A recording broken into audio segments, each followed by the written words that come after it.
अध्यक्ष महोदय, आज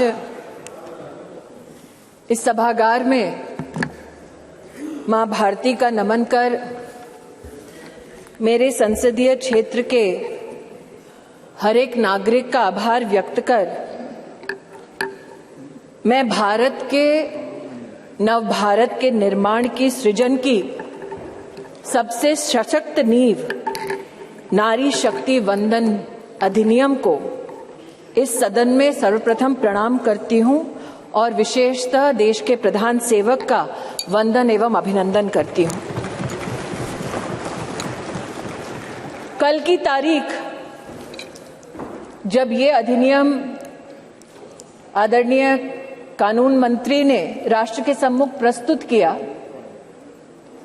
न सिर्फ इसलिए ऐतिहासिक थी क्योंकि इस नए भवन में नए संकल्पों के साथ हम सबने प्रवेश किया, साथ ही एक पुनीत समय गणेशोत्सव के पुण्य अवसर पर हमने नए भवन में प्रवेश कर विघ्नहर्ता को प्रणाम किया।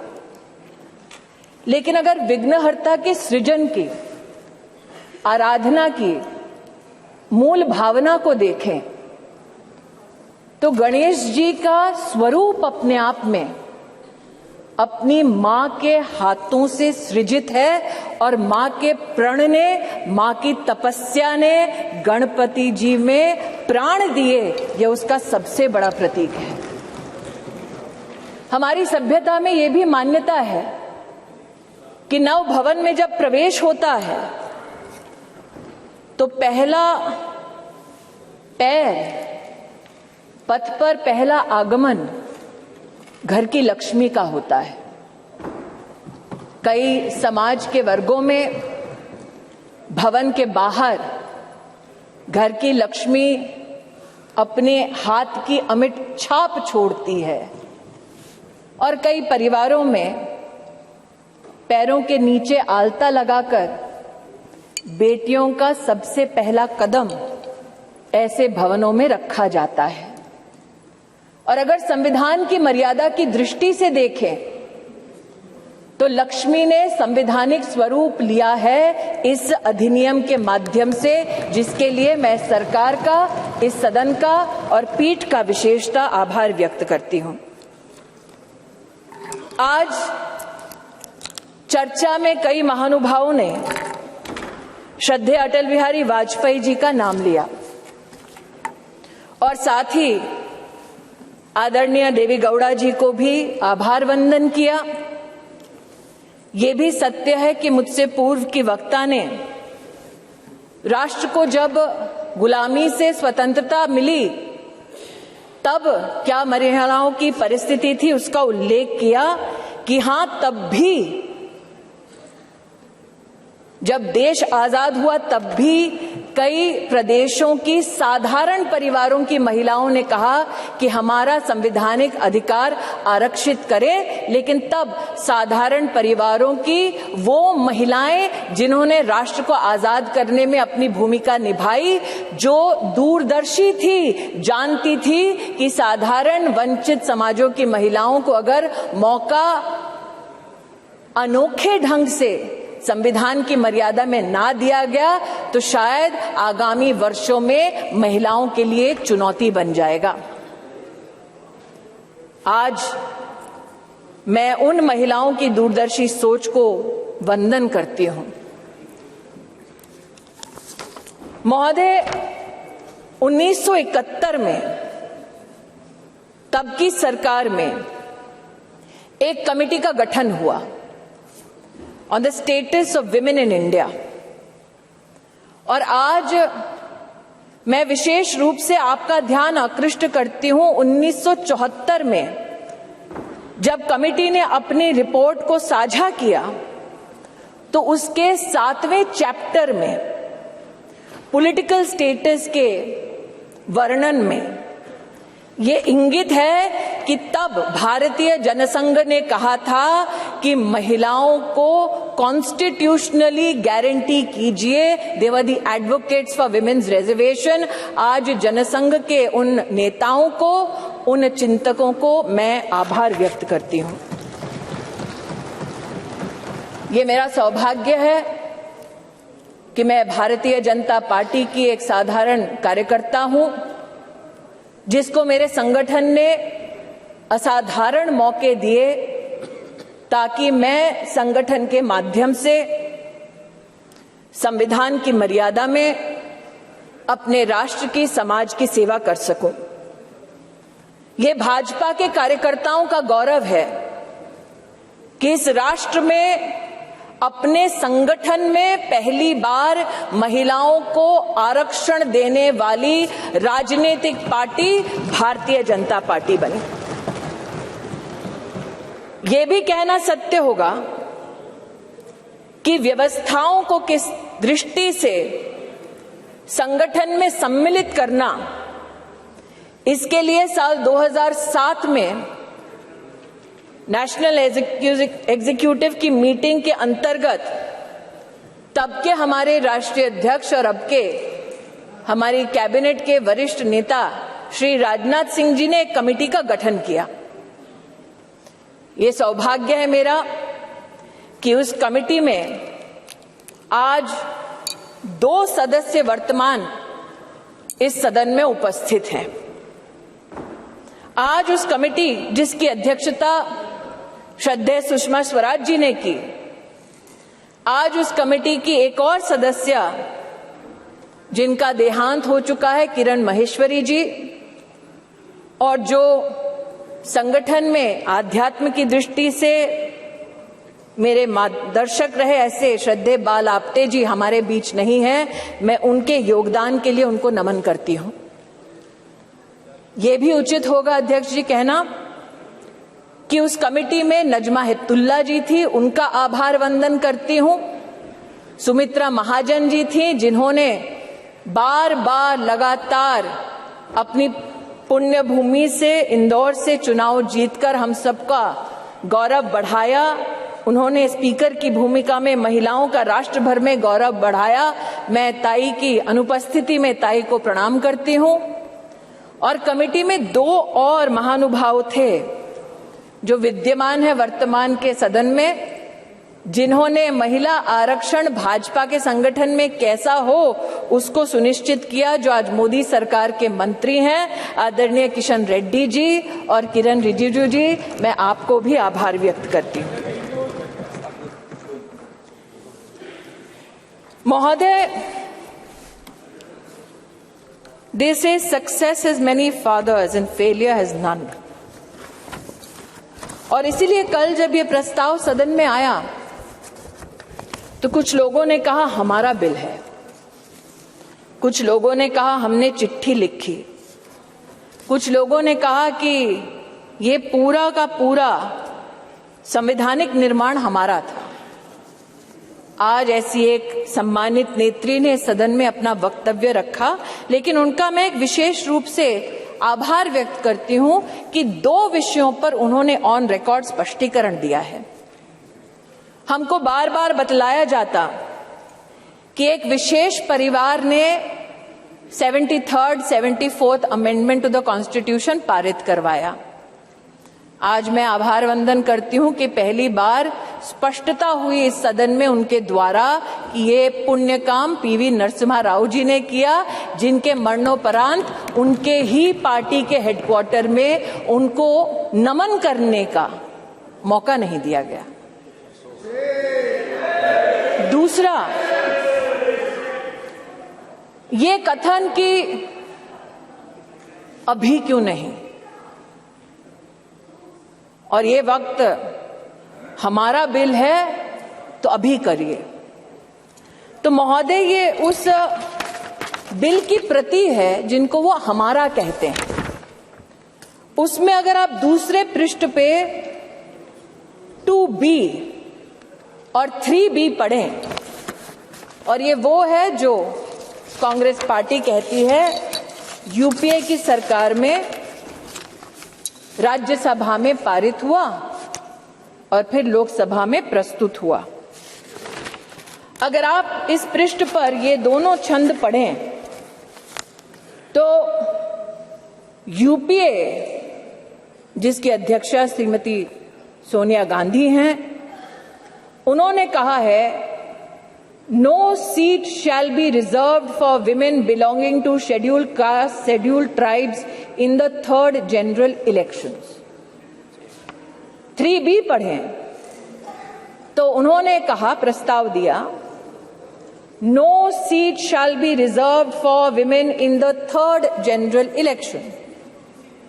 अर्थात आज की सरकार जब यह अधिनियम लागू होगा तब के बाद 15 वर्षों तक महिलाओं को रिजर्वेशन गारंटी करती है, मोदी की गारंटी है। लेकिन अगर कांग्रेस पार्टी का प्रस्ताव आप पढ़ें तो उनका प्रस्ताव ये था 2B और 3B में कि no seat shall be reserved for women and SC/STs in the third general election, no seat shall be reserved for women in the third general election. Congress का प्रस्ताव था कि 10 साल औरतें मेहनत करें, लेकिन 15वें साल में आपका अधिकार आपसे छीना जाएगा। आज मैं अभिनंदन करती हूं प्रधानमंत्री जी का, हमारे न्याय मंत्री का, जिन्होंने कांग्रेस की इस अभिलाषा को निराश किया।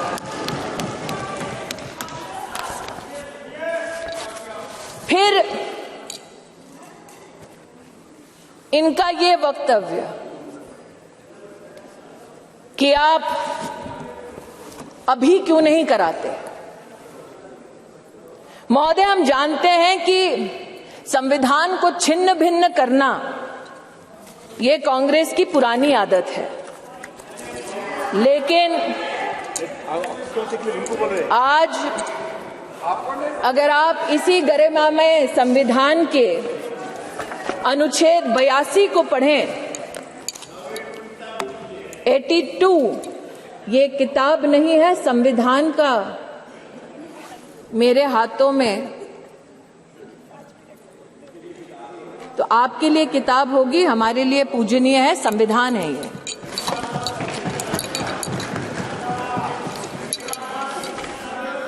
आर्टिकल 82, और आपकी अनुमति से पढ़ना चाहती हूं। Upon the completion of each census, allocation of seats in the House of the People to the states and division of each state into territorial constituencies shall be readjusted by such authority and in such manner as Parliament may by law determine, provided also that until the relevant figures for the first census taken after the year 2026 have been published. तो क्या ये विपक्ष के नेताओं का मत है कि जो संवैधानिक प्रक्रिया इंगित है संविधान में, उसकी अवहेलना हो? Should we not abide by the Constitution? Is that the position taken by leaders of the opposition parties? That is my humble suggestion and submission. फिर यह आरोप लगाया गया कि आप ओबीसी और मुस्लिम रिजर्वेशन क्यों नहीं देते। मुझसे ज्यादा अनुभवी लोग जो वर्तमान में बिना माइक के और पीठ की परमिशन के दांत चबा चबा कर बोल रहे हैं, उनको शायद इस बात का आभास नहीं कि संविधान में धर्म के आधार पर आरक्षण वर्जित है। इसलिए मैं आज आपके माध्यम से महोदय आग्रह करना चाहती हूं कि ये भारत वो भारत है जहां पर आज लोगों के पास व्यवस्थाएं डिजिटली भी पहुंची हैं, और इसीलिए हमारे देश के नागरिक जिस प्रकार से विपक्ष भ्रमित करने का प्रयास कर रहा है, उस भ्रम में ना फंसे, इसलिए तथ्यों का रिकॉर्ड पर आना उचित है। जो आज इस सभागार में बिना पीठ की अनुमति के आते ही एक शब्द का उच्चारण कर रहे हैं, इनकी राजनीतिक पृष्ठभूमि देखी जाए तो महिला के साथ विधानसभा में क्या आचरण करने का इनका इतिहास है। ऐसे लोग आज महिला की मर्यादा पर टिप्पणी ना करें तो इस सदन की शोभा बढ़ेगी। जो जानना चाहते हैं साफ साफ क्या बोलना चाह रही हूं, वो ये कि राष्ट्र सरकार के इस फैसले को स्वीकार करते हुए नारी शक्ति वंदन अधिनियम को समर्थन देती है। राष्ट्र की महिलाओं के संवैधानिक सशक्तिकरण में अगर विपक्ष रोड़ा ना बने तो हम कृतज्ञ होंगे। महोदय, आज जिन लोगों ने इसको जुमला कहा और कहा कि हम चिट्ठियां लिख रहे थे इसलिए काम हुआ, कम से कम उन्होंने इस बात को स्वीकार किया कि सरकार में प्रधान सेवक ऐसा कि इतने विराट दिल का कि आप उनके साथ पक्षपात करते रहे। जब आपके साथ सत्ता थी आप बार बार उनका अनादर अपमान करते रहे, लेकिन उन्होंने बड़ा दिल दिखाकर आपके हर कम्युनिकेशन को पढ़ा, आपसे चर्चा की। मैं स्तब्ध हूं कि आज जिन लोगों ने व्याख्यान किया महिला सशक्तिकरण का, वो ये भूल गए कि सत्ता उनके पास थी, चमन उन्होंने लूटा, वरना आज जैसा कि प्रधानमंत्री जी ने कहा कब का ये गुलिस्तान हो चुका होता और हम जो साल 2014 में माननीय प्रधानमंत्री जी के नेतृत्व में देश की सेवा के लिए अनुग्रहित भाव से इस सदन में आए, हमने तब से लेकर अब तक महिला उत्थान के लिए विभिन्न इकाइयों के माध्यम से, योजनाओं के माध्यम से प्रयास किए।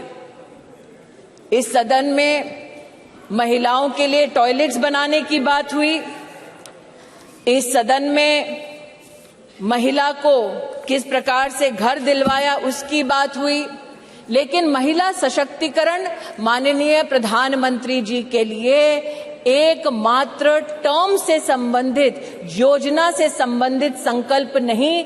जब से उन्हें भारतीय राजनीति में राष्ट्र की, प्रदेश की अपनी सेवा करने का मौका मिला, तब से उन्होंने कहा कि मातृशक्ति गवर्नेंस का केंद्र बिंदु होना चाहिए, क्योंकि इन्हीं महिलाओं के माध्यम से प्रदेश और देश विकसित हो पाएगा। उसके आपके सामने 2-3 उदाहरण रखना चाहती हूं।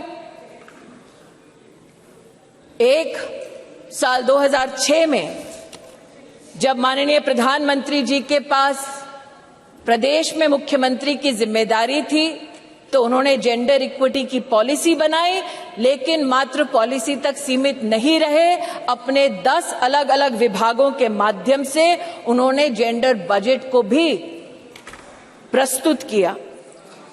और जो आज कह रहे हैं कि मुद्दे पे आओ, तो मुद्दे की बात ये कि जब उनकी सरकार थी तो जेंडर बजट की दृष्टिकोण से साल 2013-14 का आंकड़ा था 90,000 करोड़ और मोदी की सरकार में 23-24 का जेंडर बजट अगर आप देखें तो वो है 2,23,000 करोड़।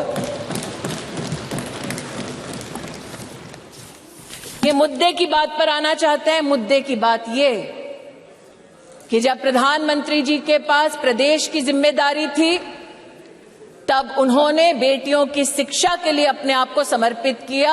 ड्रॉप आउट रेट 18% था, प्रधानमंत्री जी के मुख्यमंत्री के कार्यकाल में ड्रॉप आउट रेट 1% हुआ और आज प्रधानमंत्री की जब उनको जिम्मेदारी मिली है तो राष्ट्र के इतिहास में पहली बार राष्ट्रीय शिक्षा नीति में महिलाओं के लिए अलग से फंड का, जेंडर इंक्लूजन फंड का प्रावधान करने वाली सरकार नरेंद्र मोदी की सरकार है।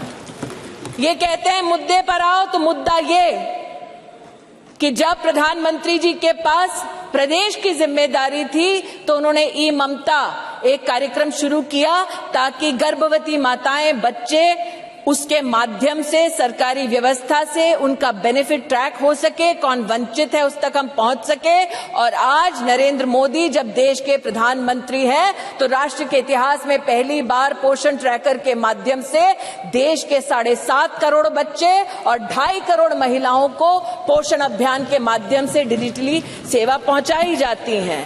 ये कहते हैं मुद्दे की बात पर आओ, तो मुद्दा ये कि जब प्रधानमंत्री जी के पास प्रदेश की जिम्मेदारी थी तो उन्होंने मां वात्सल्य योजना की शुरुआत की, जहां महिलाओं को लगभग 1.5 लाख रुपए के माध्यम से, जिनकी एनुअल इनकम थी, उनको 4 लाख से ज्यादा की मेडिकल ट्रीटमेंट सरकारी व्यवस्थाओं में देने का काम नरेंद्र मोदी जी ने किया। और आज आयुष्मान भारत योजना के चलते 10 करोड़ गरीब परिवार, 10 करोड़ गरीब महिलाओं को सुविधा, 24,000 से ज्यादा अस्पतालों में, 1,60,000 से ज्यादा स्वास्थ्य केंद्रों में सेवा देने वाली सरकार मोदी की सरकार है, भाजपा की सरकार है।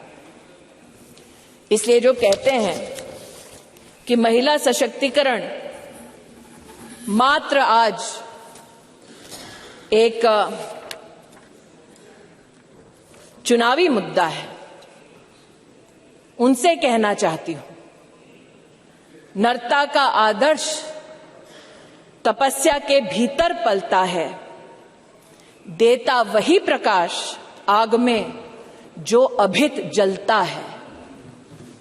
आपने नरेंद्र मोदी जी पर कई आक्षेप किए राष्ट्र के नवनिर्माण में, चाहे वो मेक इन इंडिया हो, चाहे वो धारा 370 को हटाने की बात हो, हर विषय पर, जीएसटी पर भी न सिर्फ व्यवधान किया बल्कि व्यवधान के बाद जब इस सदन ने उन कानूनों को पारित किया तो आप एक्सटर्नल ऑर्गेनाइजेशंस के माध्यम से कोर्ट में चुनौती देते गए, कोर्ट में भी हारे, पीपल्स कोर्ट में भी हारे। इस बार लोग कहते हैं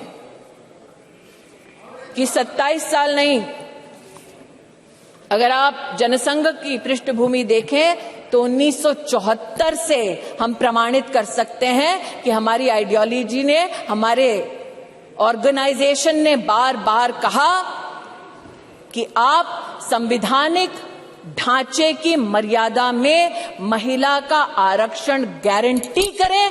मोदी आज इस अधिनियम के माध्यम से महिलाओं को जो वंचित है वो अधिकार गारंटी कर रही हैं। और इसीलिए पूरे सदन से विनम्र आग्रह है